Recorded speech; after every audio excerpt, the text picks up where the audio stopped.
Vamos à Bíblia. Gênesis capítulo 25, versículos 7 e 8.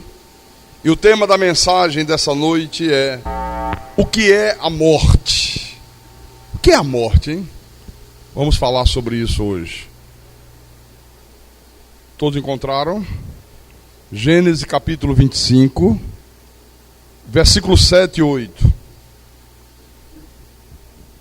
Então acompanhe a leitura do texto bíblico, que diz assim: foram os dias da vida de Abraão 175 anos.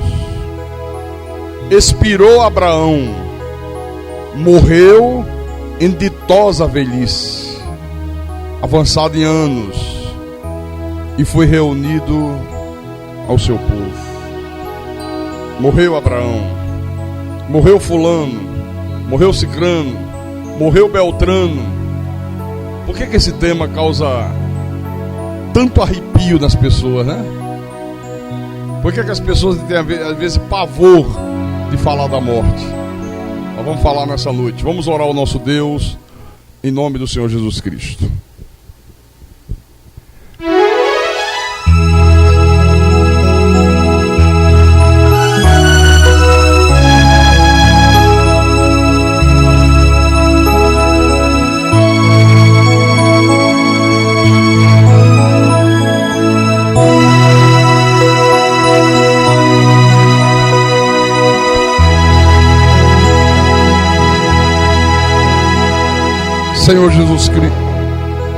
Senhor Jesus Cristo, nosso Deus e nosso Pai, o Teu Espírito tem nos ensinado tantas coisas. Cada vez que nós viemos aqui a esse santuário, nós subimos um degrauzinho a mais na escada do conhecimento de Deus. Nós aprendemos mais de Ti. E quanto mais nós aprendemos de Deus, mais maturidade nós vamos adquirindo. E não há nada mais importante do que um cristão que tem maturidade espiritual, que é maduro, que sabe o porquê da sua esperança, que sabe em quem ele tem crido, que não tem medo do futuro incerto, que não teme a morte. Esse é bem-aventurado, meu Pai. E por isso nós queremos aprender de Ti cada vez mais. Queremos que o Teu Espírito fale ao nosso espírito, nos ensina a Tua verdade, nos ensina a Tua palavra. Nós não queremos viver nesse mundo como simples religiosos. Ah, meu Deus, o mundo está cheio de religiosos. Não, nós queremos viver nesse mundo como dispenseiro dos mistérios de Deus, como conhecedores profundos das verdades sagradas. Então fala-nos nessa noite, fala à Tua igreja, fala ao Teu povo, fala a esse homem, a esta mulher, a este senhor, a esta senhora, este rapaz, esta moça, esse chefe de família, essa dona de casa, este jovem. Usa-me como Teu servo, como Teu pastor. Inspira-me, capacita-me, para que eu possa mais uma vez, Senhor Deus, explanar a Tua palavra à Tua amada igreja, mas explanar a Tua palavra com verdade, para que o Teu nome venha a ser engrandecido, para que o Teu nome venha a ser glorificado. Eu te peço em nome de Jesus, eu te peço em nome do Senhor, e que todo o povo de Deus diga amém e amém. Diga graças a Deus. Então a pergunta é: o que é a morte? O que acontece depois da morte? O que é o futuro? Esse futuro incerto que tanta gente teme.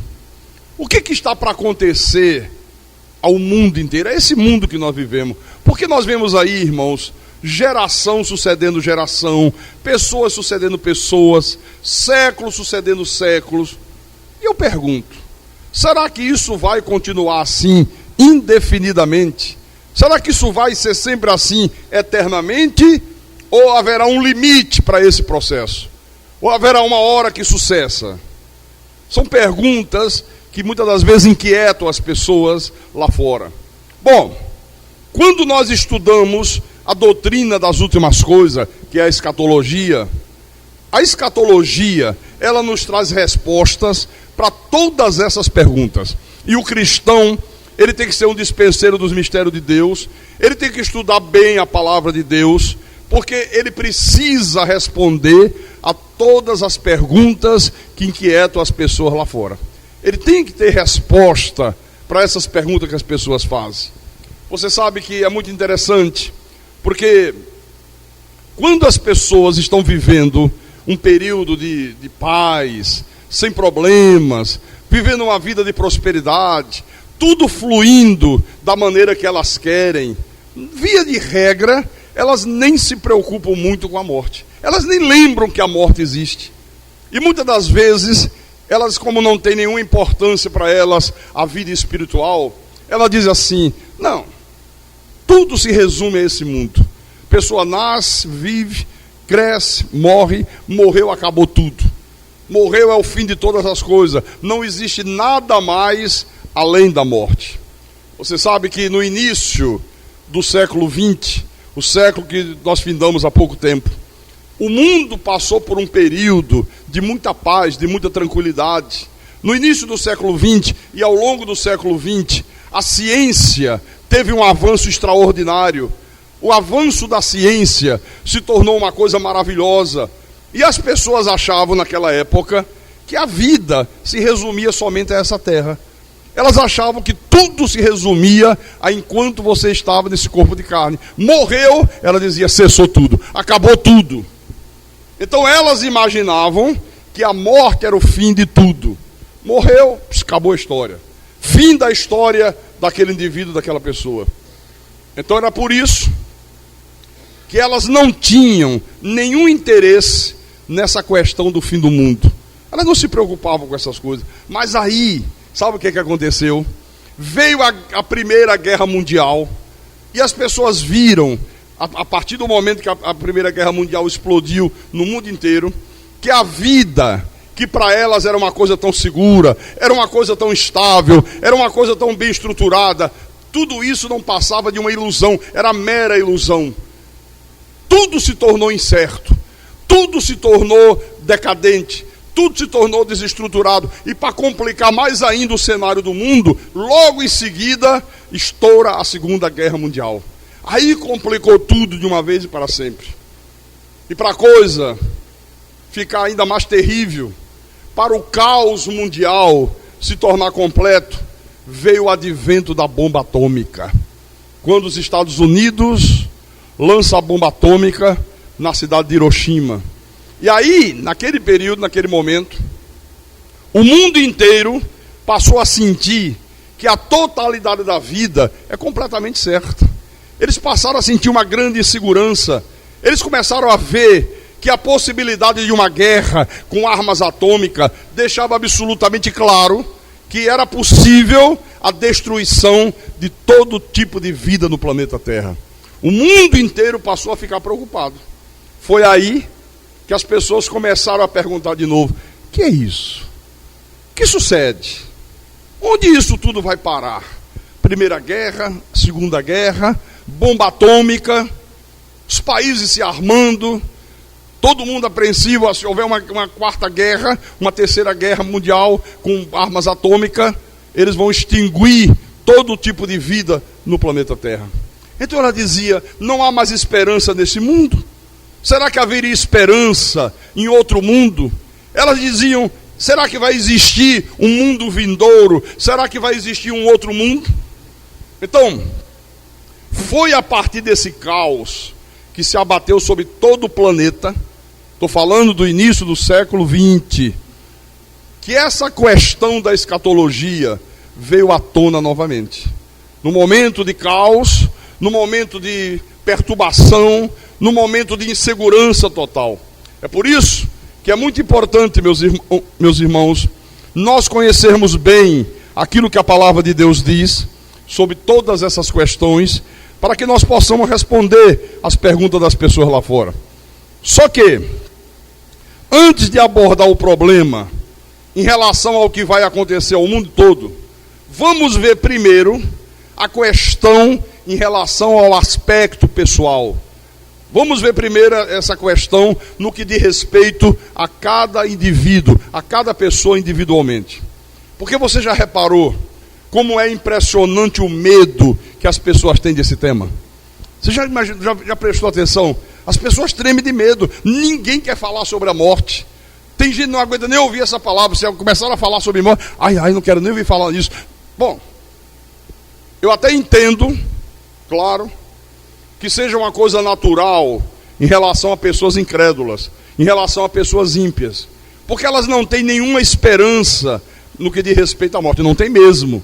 Mas, irmãos, é absolutamente assustador, para mim não tenho nenhuma dúvida quanto a isso, você vê que há muita gente que está dentro das igrejas, gente que tem Bíblia, gente que diz crer em Deus, gente que diz que acredita na vida eterna, mas que também evitam falar sobre o assunto da morte. Não querem falar sobre esse tema. Bom, a pergunta é, o que é mais que a palavra de Deus diz sobre a morte? A primeira coisa que a Bíblia diz sobre a morte é que a morte não é apenas uma mera cessação de existência. Não é isso. Porque o conceito que o mundo tem lá fora é de que a morte é apenas o fim da vida. Morreu, acabou. Eles acham que uma pessoa passa a existir, de repente ela morre, ela deixa de existir e ali chegou o fim de tudo. Esse é o conceito que a maioria dos ímpios tem sobre a morte. Só que esta não é a verdade aqui da Bíblia. A verdade de Deus é justamente o contrário daquilo que o mundo lá fora diz. O que Deus ensinou sobre isto através dos seus profetas, através dos seus apóstolos, através de todos os seus servos, ao longo de toda a história da Bíblia? O que Deus ensinou é que a morte, meus irmãos, ela é simplesmente a separação entre a alma e o espírito, entre a alma e o corpo. É simplesmente a separação. O teu espírito se separa do corpo. Isso aqui é a morte, biblicamente falando.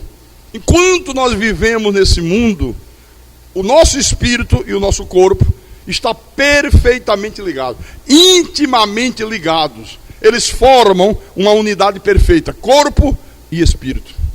O meu espírito, ele age através do meu corpo. O teu espírito, ele age através do teu corpo. Mas, na hora que nós morrermos, por exemplo, se eu morrer, na hora que eu morrer, o meu espírito deixa meu corpo será deixado aqui nessa terra, ele vai ser sepultado, mas o meu espírito continuará vivendo, continuará vivo pelos séculos dos séculos dos séculos. Amém, irmãos? Então preste atenção nisso. A morte, ela é a separação entre o espírito e o corpo. Mas de maneira nenhuma ela significa a cessação de existência. Que parou tudo ali, acabou tudo ali. Não, não. Há dois textos bíblicos que para mim esclarecem definitivamente toda essa questão. O primeiro está no livro de Lucas, capítulo 12, versículo 4 e 5. O Senhor Jesus disse assim: digo-vos, pois, amigos meus, não temais os que matam o corpo, e depois disso nada mais podem fazer.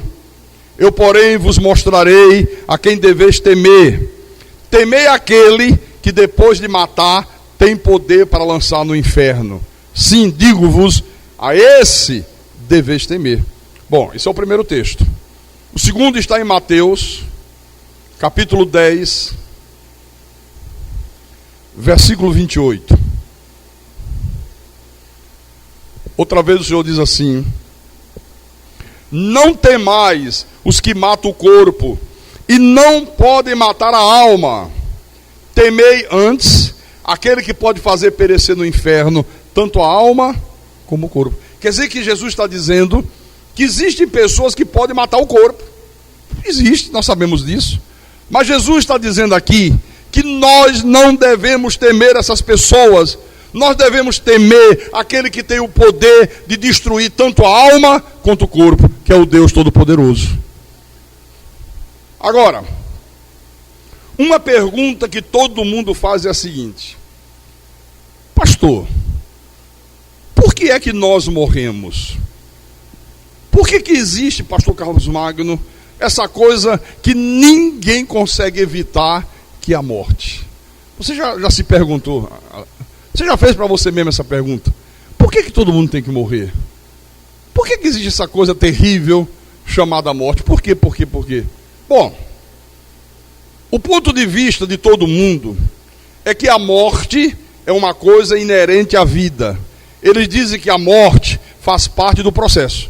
Faz parte do processo da vida. Eu perguntei quarta-feira à noite aqui, eu digo, vocês concordam que a morte é inerente à vida? Quase toda igreja concordou, quase toda igreja disse que concordava. Só que não é inerente à vida. Se você pensar que a morte é inerente à vida, você está raciocinando, está crendo da mesma maneira que os ímpios lá fora creem. Essa não é a verdade da Bíblia. A verdade aqui da Bíblia Sagrada é que a morte, irmãos, não faz parte da vida. A morte não é algo inerente à vida. Ela é o que, pastor, então? Ela é o castigo de Deus por causa do pecado. Não é inerente à vida. Quando Deus te deu vida, quando Deus nos criou, Deus não inseriu a morte nesse contexto. A morte é o castigo de Deus devido ao pecado do homem. Abra, por favor, em Gênesis, capítulo 2, versículo 17. Mas da árvore do conhecimento, do bem e do mal, não comerás, porque no dia que dela comeres, certamente morrerás. Agora capítulo 3, vira a página, versículo 19. No suor do rosto comerás o teu pão, até que tornes a terra, até que morras, né? Pois dela foste formado, porque tu és pó, e ao pó tornarás. Agora vamos lá em Romanos, capítulo 5, versículo 12. O apóstolo Paulo diz assim: portanto, assim como por um só homem entrou o pecado no mundo, e pelo pecado a morte, assim também a morte passou a todos os homens, porque todos pecaram. Então Paulo está mostrando aqui como é que a morte entrou no mundo por causa do pecado de Adão. Não havia morte. A morte foi introduzida como um castigo de Deus por causa do pecado. Veja também na epístola de Tiago. Tiago, capítulo 1, versículo 14 e 15.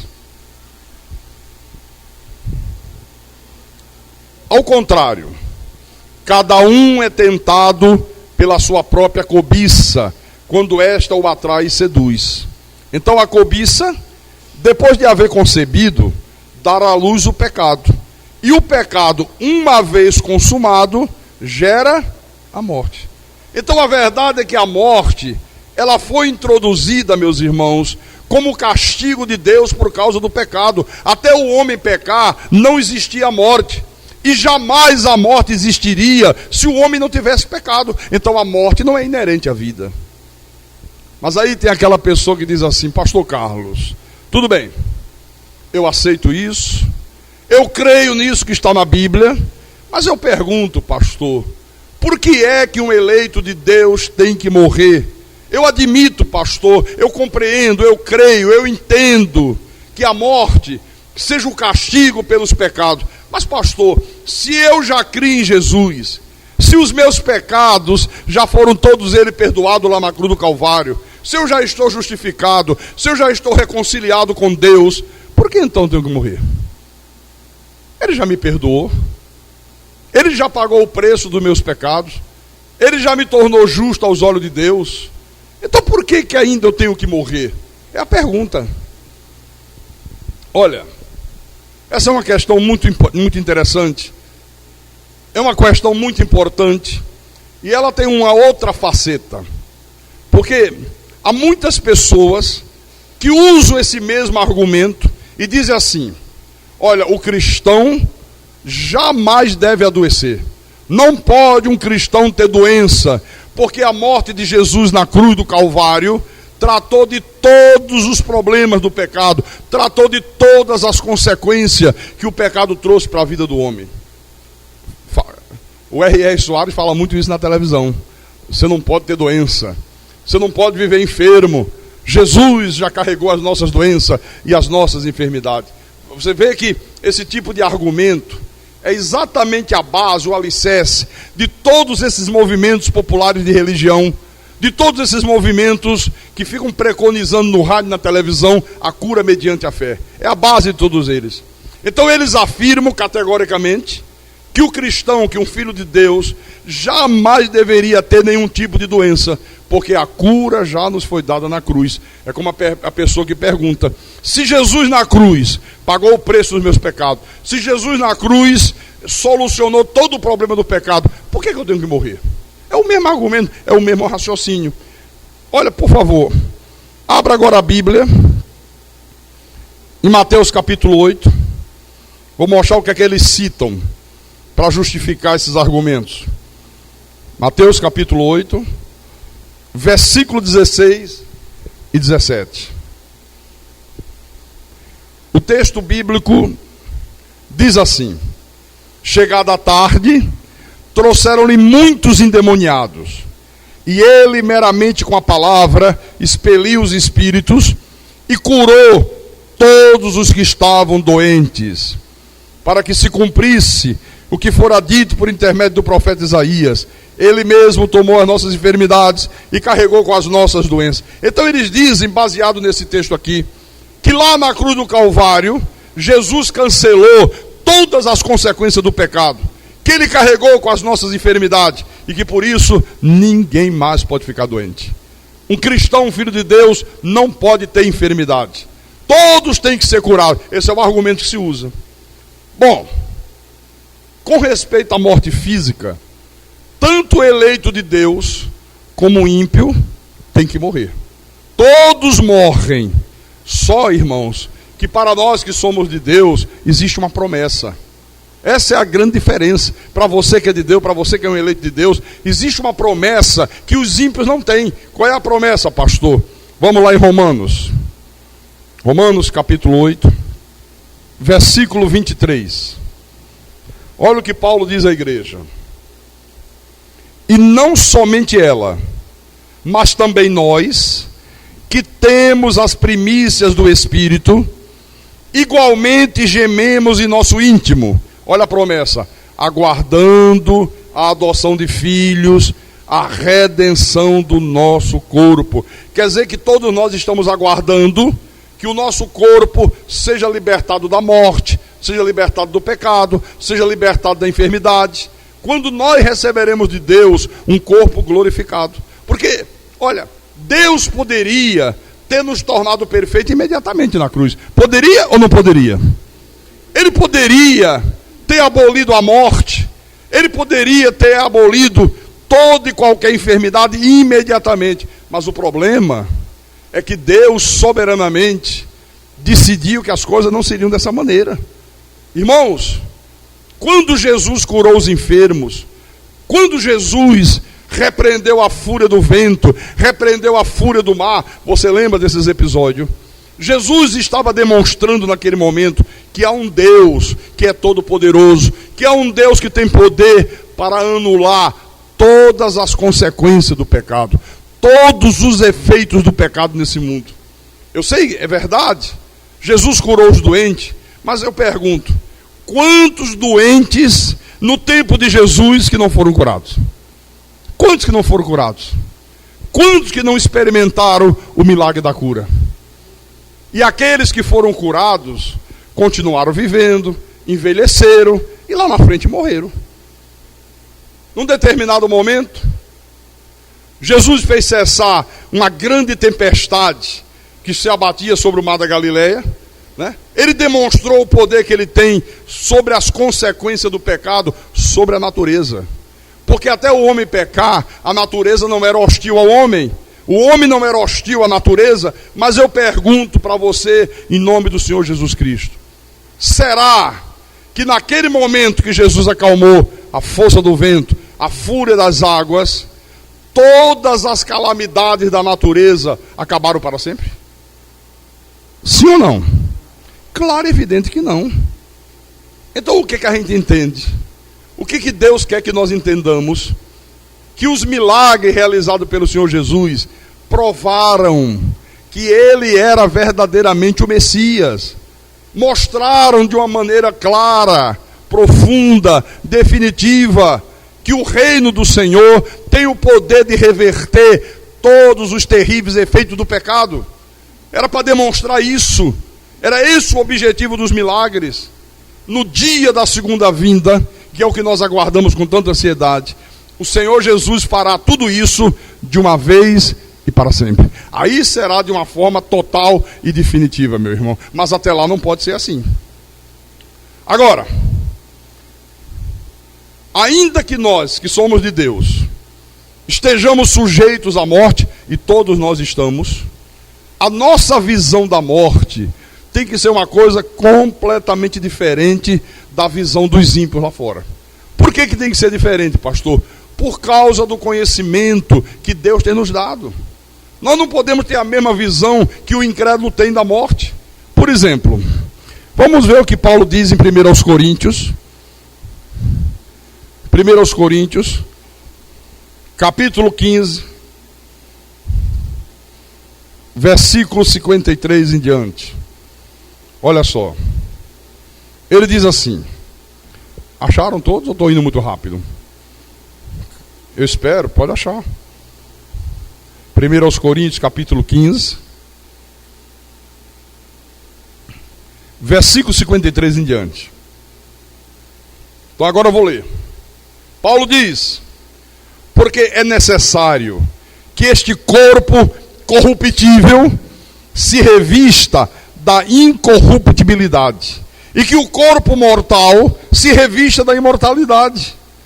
E quando este corpo corruptível se revestir de incorruptibilidade, e o que é mortal se revestir de imortalidade, então se cumprirá a palavra que está escrita: tragada foi a morte pela vitória.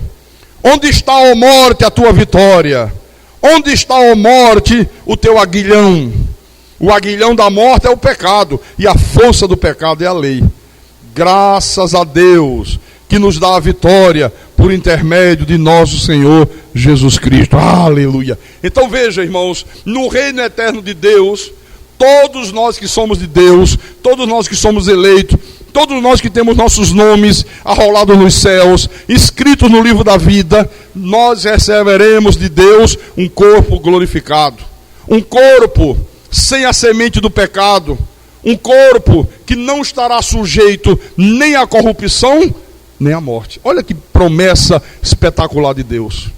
Nesse momento, que o corpo corruptível se revestir de incorruptibilidade, que aquilo que é mortal se revestir da imortalidade, tragada foi a morte pela vitória. O aguilhão da morte, que é o pecado, já não vai existir mais. O aguilhão, o ferrão, já viu um escorpião? Ele tem na cauda um aguilhão, que ele quer cravar em você para injetar veneno e matar. Então a morte tem um aguilhão que mata. Quando você receber de Deus um corpo glorificado, um corpo que não tem mais a semente do pecado, o pecado não vai mais existir. O aguilhão da morte não existirá. Olha, e tudo isto, meu irmão, é graças ao sacrifício de Jesus Cristo na cruz do Calvário. Tudo isso é graças à ressurreição do Senhor. No livro de João, capítulo 14, João 14, versículo 19. Olha que promessa. O Senhor disse assim: ainda por um pouco, e o mundo não me verá mais. Vós, porém, me vereis. Porque eu vivo, vós também vivereis. Aleluia. Quer dizer, como Ele ressuscitou, nós também vamos ressuscitar. Como Ele vive, nós também viveremos. Por isso que nós não tememos a morte. Nós não temos medo da morte. A morte não é o fim. A morte não é a cessação de existência. A morte é o princípio, meu irmão, de uma vida eterna com Deus. Diga graças a Deus por isso.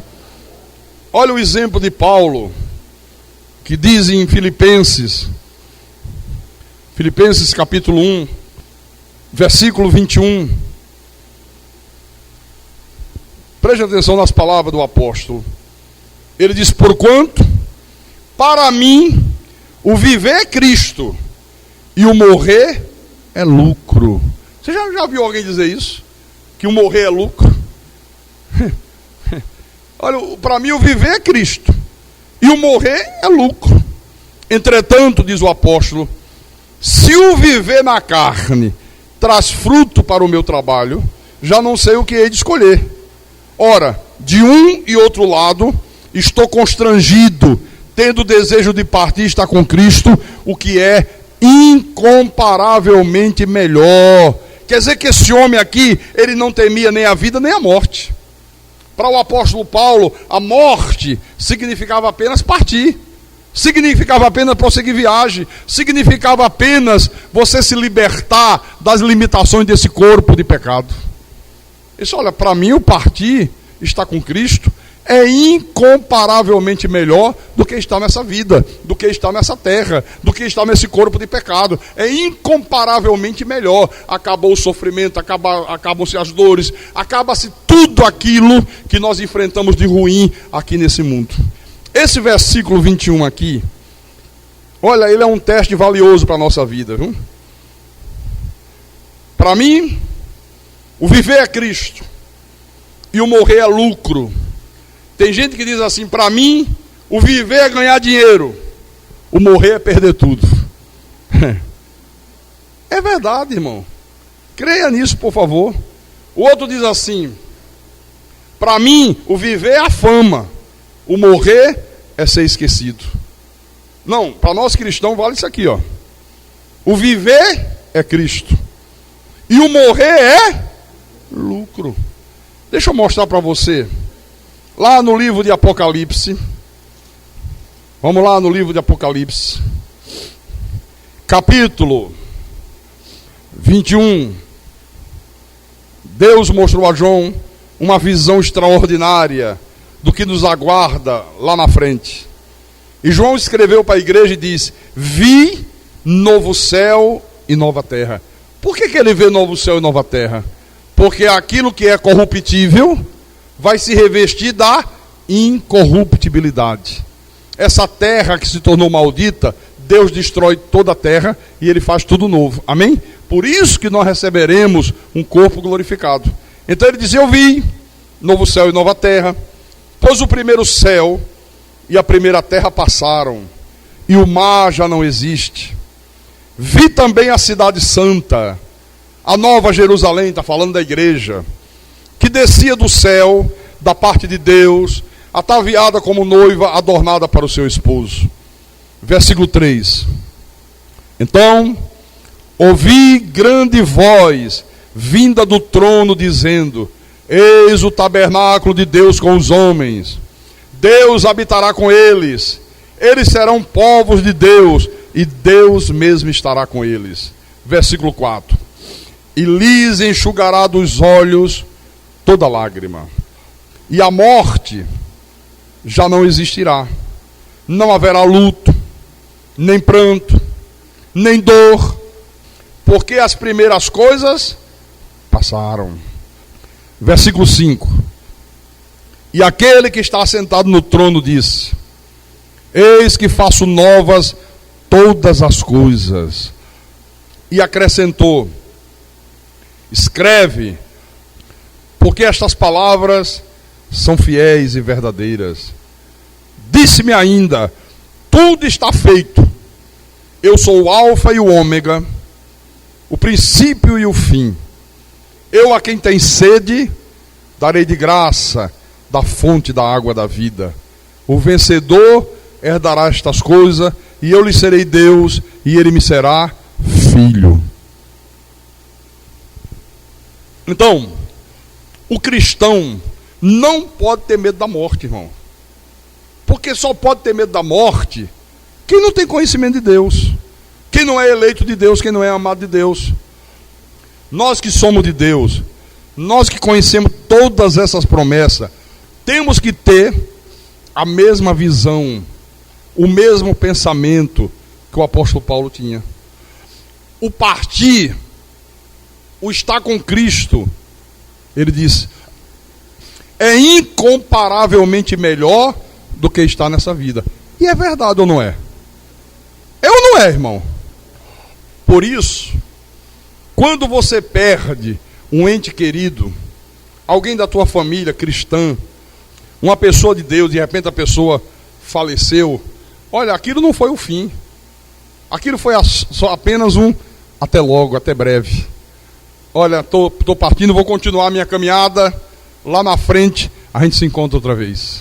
Haverá um dia que todos nós nos encontraremos, irmão, só que não mais num corpo de pecado, não mais num mundo de dor e de sofrimento, mas no novo céu e numa nova terra, criado por Deus para o seu povo, para os seus eleitos. A morte já não existirá, não haverá morte, não haverá luto, não haverá pranto, não haverá dor, não haverá sofrimento. O Senhor disse, porque as primeiras coisas passaram. Quer dizer que tudo isso aqui era consequência de quê? Do pecado. No novo céu e na nova terra, nada do que existe nesse mundo de ruim, de pernicioso, que traz sofrimento, que gera amargura na vida do homem, nada disso existirá. Essa é a promessa de Deus.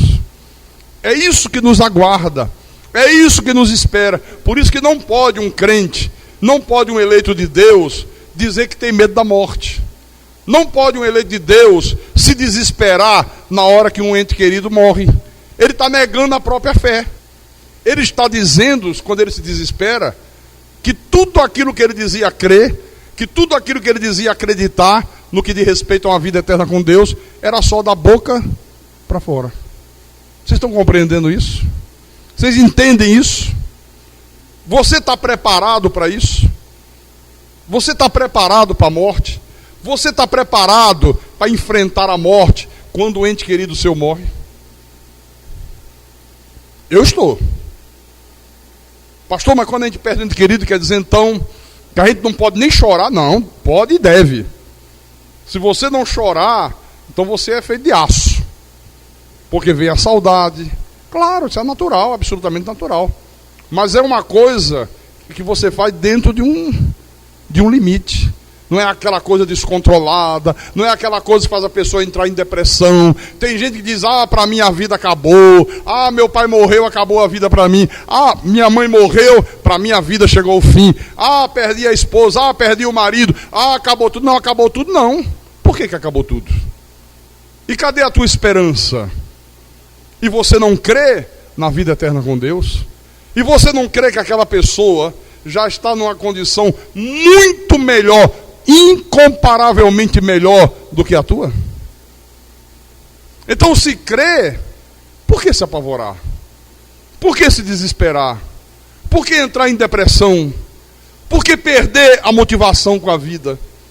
Por isso que você que é de Deus tem que ter sempre na tua mente essas promessas de Deus aqui, para você estar preparado para o teu encontro com Deus. Volto a dizer, a morte não é o fim, é apenas uma partida. Estou partindo, estou seguindo o meu caminho, daqui a pouco você vem atrás de mim, tá? Estou te aguardando lá com o Senhor. Estarei aguardando você chegar lá. Daqui a pouco vamos estar juntos, viu? E quando chegar o dia do Senhor voltar, quando chegar o dia do Senhor estabelecer o seu reino eterno de uma forma visível, quando Ele criar novos céus e nova terra, todos nós estaremos juntos outra vez. Pastor, nós vamos nos reconhecer uns aos outros? Claro. Você vai ter um corpo igual ao seu. A única diferença é que não terá a semente do pecado. Será um corpo incorruptível.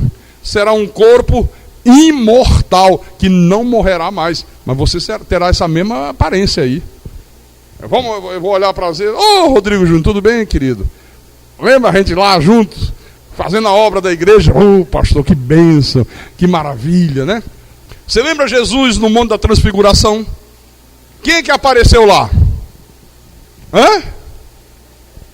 Moisés e Elias. Moisés e Elias. E eles reconheceram que era Moisés e Elias. Viu? Você vai ter a mesma aparência, o mesmo aspecto físico, só que de uma forma incorruptível, só que revestido de um corpo imortal. Amém, irmão? Essa é a promessa de Deus para nós, os cristãos. O ímpio não tem essa promessa, por isso o ímpio morre de medo da morte. Por isso que o ímpio, ele não gosta nem de falar desse assunto, ele não suporta nem falar sobre essas coisas. Nós que somos de Deus, não tememos a morte. Nós sabemos qual é o nosso destino. Nós cremos naquilo que nos espera. Quando chegar a hora de sair desse corpo aqui, do nosso espírito se separar do corpo, nós sabemos que nós iremos ao encontro do Senhor no reino eterno de Deus. E sabemos que haverá um dia que todos nós que somos de Deus nos encontraremos outra vez num corpo glorificado, num novo céu e numa nova terra, em nome do Senhor Jesus Cristo. Amém, irmão? Não tema a morte, não tema falar disso, você tem esperança. Paulo disse: olha, eu não quero que vocês sejam como os incrédulos, que não têm esperança. Para eles a morte é o fim de tudo, para eles morreu, acabou, eles se desesperam. Tem gente quando perde um ente querido, começa a beber, começa a fumar, a vida acabou, entra em depressão. Não, para nós não. Nós não reagimos assim, porque nós temos o conhecimento da verdade de Deus. Nós sabemos o que nos espera lá na frente. Nós sabemos qual é o nosso futuro. Nós sabemos o que Deus prometeu para cada um de nós. Nós iremos viver eternamente com Deus, em nome do Senhor Jesus Cristo. Essa é a diferença entre nós e os ímpios. Amém? Então, entenderam? A morte não é inerente à vida. Não é. Ela não faz parte do processo da vida. A morte foi introduzida como castigo pelo pecado. Mas não faz parte, não é inerente à vida. Não faz parte da nossa vida. Por isso que haverá um dia que ela vai ser retirada definitivamente. Não haverá mais a morte. Onde está a morte? O teu aguilhão não existe mais. Não haverá mais morte. Nós viveremos eternamente com Deus, em nome do Senhor Jesus Cristo. Amém, irmãos? Amém? Então diga assim: Senhor Jesus Cristo, meu Deus e meu Pai, eu creio que haverá um dia que o Senhor fará novo céu e nova terra, e nós habitaremos para sempre com o Senhor. O Senhor enxugará dos nossos olhos toda lágrima. A morte já não existirá, porque nós teremos um corpo imortal. Já não haverá luto, não haverá pranto, não haverá dor, porque todas essas coisas são consequências do pecado. E aquele que está assentado no trono, aquele que é o alfa e o ômega, o princípio e o fim, o Deus eterno, o Deus todo-poderoso, nos acolherá em seus braços para sempre. Em nome do Senhor, em nome de Jesus. Amém, amém e amém. Louvado seja o nome de Jesus Cristo. Pode glorificar a Deus por palmas. Aleluia. Oh, Espírito.